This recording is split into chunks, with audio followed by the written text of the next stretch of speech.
तो सब कुछ सही आ रहा है, वीडियो फ्रेम, साउंड्स, सब कुछ क्लियर। समथिंग इज मिसिंग, कुछ ऐसा है जो आप लोग मिस कर रहे हैं। तो जैसा कि आप लोगों ने टाइटल पढ़ लिया होगा, हम लोग आज बात कर रहे हैं चंदा चोरी पर। राम मंदिर में कैसे चंदा चोरी की जा रही है, कौन कर रहा है, अभी तक क्या क्या कार्रवाई हुई, आगे कितनी कार्रवाई होनी है, कितने लोगों पर शिकंजा कसा, कौन कौन इसमें दोषी है, क्या चंपत राय की क्या इसमें भूमिका रही, इन सभी विषयों पर आज हम लोग चर्चा करेंगे। तो आप लोग एक बार चेक कर लीजिए माइक साउंड्स आ रही हैं कि नहीं। कम बेशी लाइव सेक्शन में हम लोग बात करने वाले हैं, ठीक है। तो कोई सुझाव जो आप लोग देना चाहें जिससे हम लोग आगे फॉरवर्ड कर सकें। कोई सुझाव नहीं, चलो कोई नहीं, हम लोग शुरू करते हैं कि राम मंदिर में चंदा चोरी क्या सच्चाई है, क्या आरोप लगा और क्या सबूत है, अभी तक क्या कार्रवाई हुई, इन सारे फुल इन्वेस्टिगेशन रिपोर्ट क्या आई, एसआईटी बनाई गई उस पर क्या हुआ, इन सारे विषयों पर बात करेंगे। तो शुरू करते हैं आज का हम लोग वीडियो। नमस्कार साथियों, स्वागत है आपका। आज हम बात करने वाले हैं एक बहुत ही संवेदनशील और महत्वपूर्ण मुद्दे की, अयोध्या राम मंदिर के चढ़ावे और चंदे की कथित चोरी पर। आप जैसा कि जानते हैं कि लाखों करोड़ों भक्तों ने भक्ति भाव से राम मंदिर लला के लिए, रामलला के लिए दान दिए, लेकिन कुछ लोगों का आरोप है कि उन्होंने इस पवित्र धन का दुरुपयोग किया। यह वीडियो पूरी तरह इंफॉर्मेटिव है, आपको सारी जानकारी दी जाएगी, हम सभी पहलुओं को कवर करेंगे। आरोप क्या है, कितना पैसा गायब बताया जा रहा है, एसआईटी की रिपोर्ट क्या कहती है, एफआईआर हुई, गिरफ्तारियां हुई, राजनीतिक प्रतिक्रिया, ट्रस्ट की भूमिका क्या रही और अब तक क्या कार्रवाई हुई। कोई पक्ष नहीं, कोई पक्षपात नहीं और सिर्फ तथ्य पर हम लोग आज इस पे चर्चा करेंगे। अगर आप राम मंदिर के भक्त हैं या सच्चाई जानना चाहते हैं तो ये वीडियो अंत तक जरूर देखें। यदि आपको इन्फॉर्मेशन अच्छी लगे तो लाइक करें और अच्छी लगे तो दूसरों के साथ भी शेयर करें, और हमसे जुड़े रहने के लिए हमारे पेज को फॉलो कर लें ताकि हम इस तरह के जब भी आगे कंटेंट बनाते रहें, लेकर के आते रहें आप लोगों के बीच में, तो आप लोग उसको सराहना कर सकें, उसको देख सकें और इस पे आगे हम लोग बात करते हैं। तो चलिए स्टार्ट करते हैं कि आखिरकार हुआ क्या, कैसे इतनी बड़ी चोरी हो गई।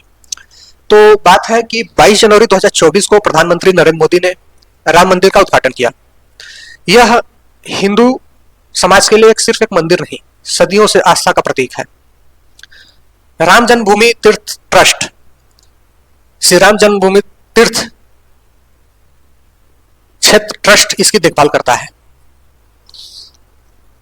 ट्रस्ट के अनुसार मंदिर में रोजाना लाखों रुपए का चढ़ावा आता है।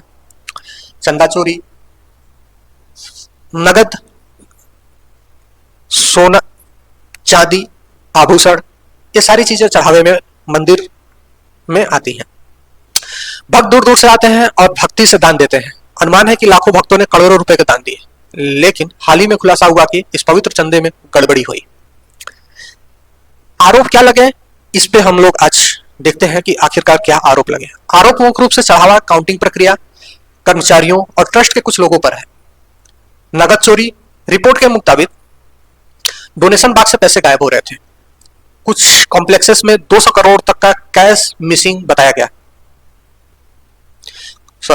कुछ कंप्लेंट्स में 2000 करोड़ तक की कैश मिसिंग बताया जा रहा है। हालांकि अभी इसकी कोई आधिकारिक पुष्टि नहीं हुई है। कीमती सामान जैसे कि 70 किलो की चांदी की ईंटें, 1250 किलो सोने चांदी की रामलला विग्रह, गहने आदि गायब बताए जा रहे हैं। लैंड डील्स, ट्रस्ट द्वारा खरीदी गई जमीनों में अनियमितता, जैसे 2 करोड़ की जमीन 18.5 करोड़ में, 3 करोड़ की जमीन 24 करोड़ में खरीदी गई। कर्मचारियों के लेवल पर भी इसमें आरोप है। 2 कर्मचारी हैं, महीने के 20,000 वेतन पर है, लेकिन उन पर शक है कि उन्होंने मोटी रकम जमा कर रखी है चंदे की चोरी करने से, जिसका सीसीटीवी फुटेज में चोरी के सबूत भी मिले हैं। ट्रस्ट के कुछ सदस्यों और काउंटिंग स्टाफ का आरोप है नामा लवकुश मिश्रा, अनुकल्प मिश्रा, अविनाश शुक्ला, मनीष यादव, राम शंकर यादव उर्फ पिन्नू, सुभाष चंद्र श्रीवास्तव, करुणेश्वर पांडे, ये 8 लोगों के नाम हैं। एसआईटी बनाई गई थी उत्तर प्रदेश के मुख्यमंत्री के द्वारा। एसआईटी की प्रारंभिक रिपोर्टों में अनियमितताएं बताई गई। रिपोर्ट के आधार पर राम जन्मभूमि ट्रस्ट की शिकायत पर अयोध्या पुलिस ने एफआईआर दर्ज की। एफआईआर में 8 नामजद आरोपी और धाराएं जैसे कि चोरी, आपराधिक विश्वासघात, धोखाधड़ी, आपराधिक साजिश, ये सारी चीजें सम्मिलित हैं। अभी तक क्या इसमें कार्रवाई हुई? रिपोर्ट के अनुसार 800 एसआईटी की रिपोर्ट आने के बाद इसमें 8 आरोपियों को गिरफ्तार किया गया। अयोध्या पुलिस ने सभी 8 आरोपियों को गिरफ्तार कर लिया है। उनके घरों में 80 लाख से 90 लाख तक का नगद बरामद किया गया है। साथ ही 26-27 जून 2026 को कोर्ट में पेशी हुई। सभी को 29 जून तक जुडिशरी में भेजा गया। पुलिस रिमांड की मांग की गई है। ट्रस्ट के कुछ अधिकारी जैसे कि चंपत राय पर भी सवाल उठे, लेकिन कुछ आरोप कर्मचारियों पर है। लेकिन मुख्य आरोप के तहत कर्मचारियों को गिरफ्तार किया गया। भारी पुलिस सुरक्षा के साथ सुनवाई हुई।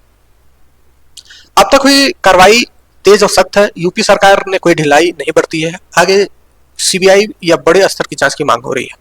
अच्छा, चलिए तो समझते हैं कि इसमें विपक्ष की क्या भूमिका रही है, विपक्ष क्या कहना चाह रहा है। इन सारे मुद्दों पर भी बात कर लेते हैं। तो विपक्ष कहता है कि कांग्रेस, सपा आदि ने ट्रस्ट भंग करने, ऐसी मॉनिटरिंग सीबीआई जांच की मांग की। मल्लिकार्जुन खड़गे जो कि कांग्रेस के अध्यक्ष हैं, उन्होंने 5,000 करोड़ का आरोप लगाया है कि गबन किया गया है। बीजेपी और बीएचपी दोषियों को सजा देने का दावा कर रहे हैं। कहा जा रहा है कि लोग राम नाम का राजनीतिक फायदा उठा रहे हैं। ट्रस्ट ने खुद एफआईआर कराई, यह पॉजिटिव। ट्रस्ट की जवाबदेही बढ़नी चाहिए। आखिरकार यह सीसीटीवी मल्टी लेयर काउंटिंग के बाद भी इस तरीके से कैसे चंदा चोरी किया गया। भक्तों की आस्था से खिलवाड़ न हो। लाखों लोगों ने अपनी कमाई का हिस्सा रामलला को दे दिया। यह मामला सिर्फ चोरी नहीं, विश्वासघात का भी है, लेकिन सिस्टम ने तुरंत एक्शन लिया, यह अच्छा संकेत है। तो दोस्तों, ये थी पारदर्शिता होनी चाहिए। राम मंदिर राष्ट्र का गौरव है। हमें आशा है कि पूरी सच्चाई सामने आएगी और दोषी सजा पाएंगे। आप क्या सोचते हैं कमेंट में बताइए। ज्यादा जानकारी के लिए लाइक शेयर करें और वीडियो में मिलते हैं। तो ये थी हमारी आज की राम मंदिर पर एक छोटी सी पेशकश, जिसमें आप देख सकते हैं कि कैसे राम मंदिर की चीजों को सर्कुलेट किया गया। ठीक है, चलिए तो मिलते हैं अगले वीडियो में। तब तक के लिए राम राम।